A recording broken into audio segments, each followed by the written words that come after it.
Somewhere, in Missouri, a barista tells a group of SHIELD agents that he saw everything. He might have missed the man at first. The man moved like a ghost, trying to blend into plain sight. But you work a job like his long enough, you start to pay attention, you know? Making a non-fat double shot becomes second nature, like autopilot. So he watches. And that's how he saw the man. He walked right in and sat with Dr. Hatcher. Dr. Hatcher goes into the coffee shop every morning.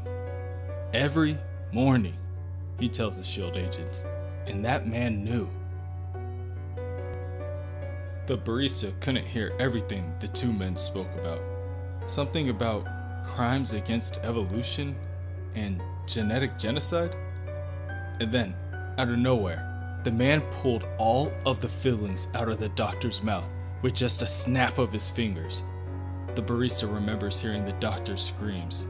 Nobody should ever have to scream like that, he mutters as he lowers his head to the table in front of him.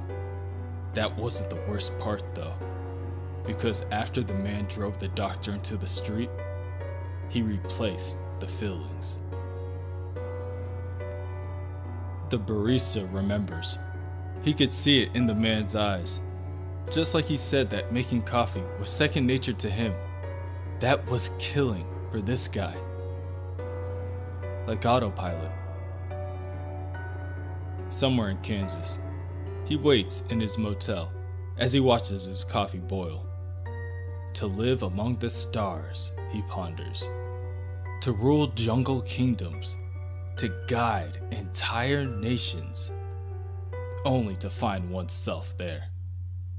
A self-loathing man might see the situation as deserved punishment. A vain man might compare the described descent to the Christian devil's fall from heaven. Him?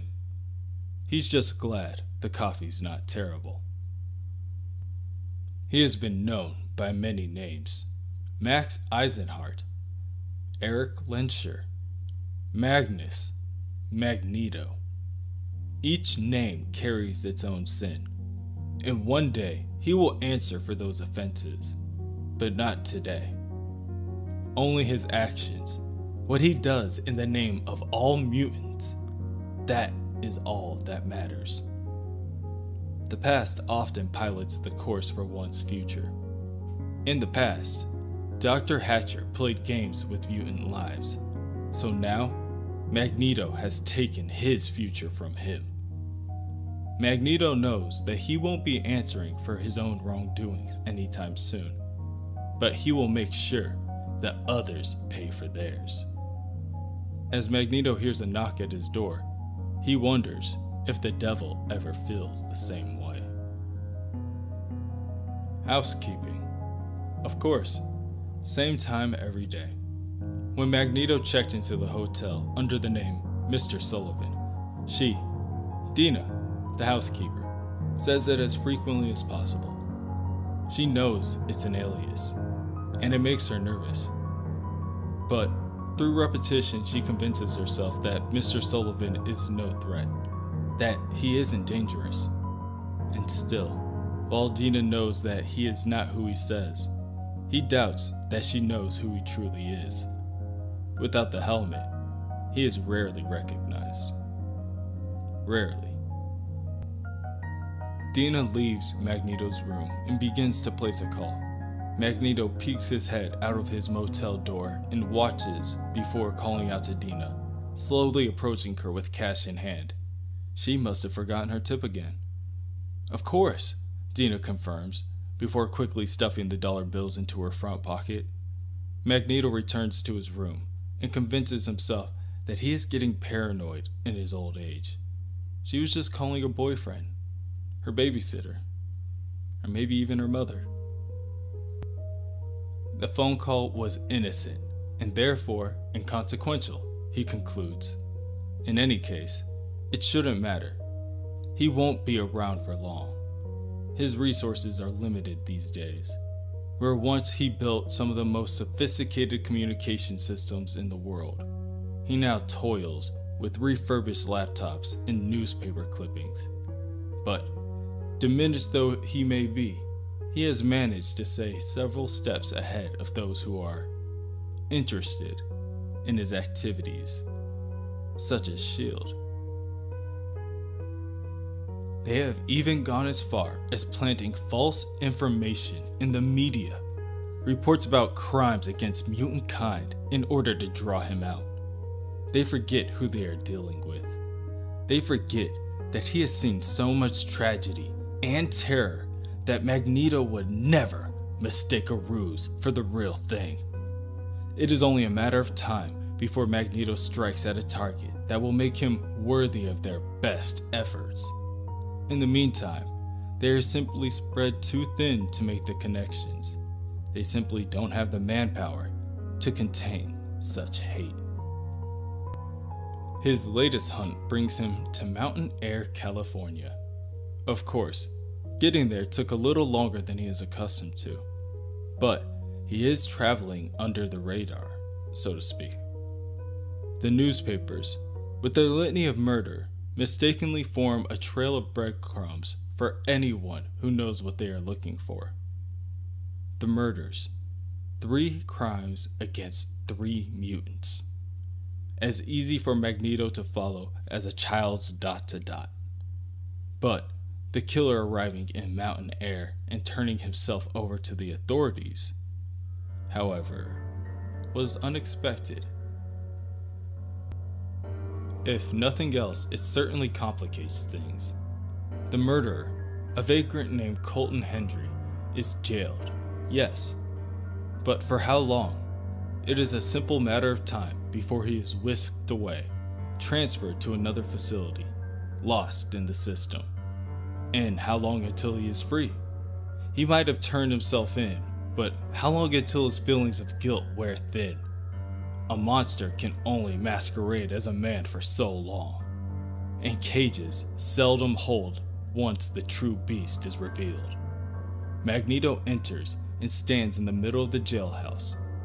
Strolling into a room of police officers, it's like riding a bicycle. One never forgets. Magneto stands unfazed while everything begins to be torn apart around him. The metal from every corner of the room being ripped out from its place by an even greater force than nature. Glass shatters, and innocent people cover their eyes and scream in pain as various pieces slice across their flesh. The pieces form pillars within the lobby that stretch to the ceiling of the jailhouse, and he levitates between them. Eric, Max, Magnus, terrorist, savior, hero, villain. Small pieces of metal levitate around his face before forming into a helmet. Like he said before, when he has the helmet, it doesn't matter what he goes by. All they know is Magneto. The murderer, Colton Hendry, sits within a cell contemplating on his current situation when he begins to hear a noise in the distance. When the noise subsides and the silence returns, he too returns to his thoughts. It is not long until his concentration is broken once again by the gurgling noise of someone being strangled. Colton looks over to see an officer's keys lifting themselves into the air barely seconds before they then commence to wrap the chain that connects them to the officer around his neck several times, asphyxiating him and causing the officer to fall to the ground. Magneto appears and the bars to the boy's cell rip open. He tells Colton that he just wants to talk, but Colton begs Magneto to back away. He just doesn't understand how dangerous Colton is, but Magneto doesn't want to hear it. He knows Colton is afraid now that he is face to face with a real threat, feeling the same way his victims must have felt not so long ago. Colton again tells Magneto that he doesn't understand. Colton didn't mean to hurt anyone. He couldn't control it. And then Magneto feels it. An undercurrent that his former self would have recognized right away. A chill runs down his spine and around his heart. Magneto knows exactly what he is dealing with. Colton's eyes become pitch black and his pupils become beady and red, and he announces that a nearby mutant has been identified. Colton then processes the newly gathered information before announcing its concluded directive: terminate. It is a prime sentinel, cybernetics fused with human muscle and bone, created with a singular purpose: to hunt, to destroy, to terminate, to kill all mutants. They're death machines masquerading as humans. The similarities to Omega Sentinels are apparent, but this Sentinel's different, more rudimentary, cobbled together, but still effective. Much like Magneto. With his powers dampened at the moment, he may not be able to reshape the metal, but he can still rip it from the flesh. As Magneto tears the very metal from within Colton's body, Colton lets out a scream in pain, and as he lay there dying, Magneto cannot help but notice that Colton looks surprised, not over his own demise, but at being in the situation in the first place. It doesn't take long for Magneto to understand that someone turned that boy into a murder machine. That boy was as much a victim as the mutants he killed. Colton begs for Magneto's forgiveness, telling him that he's sorry and that he couldn't control himself. It was like he was stuck on autopilot.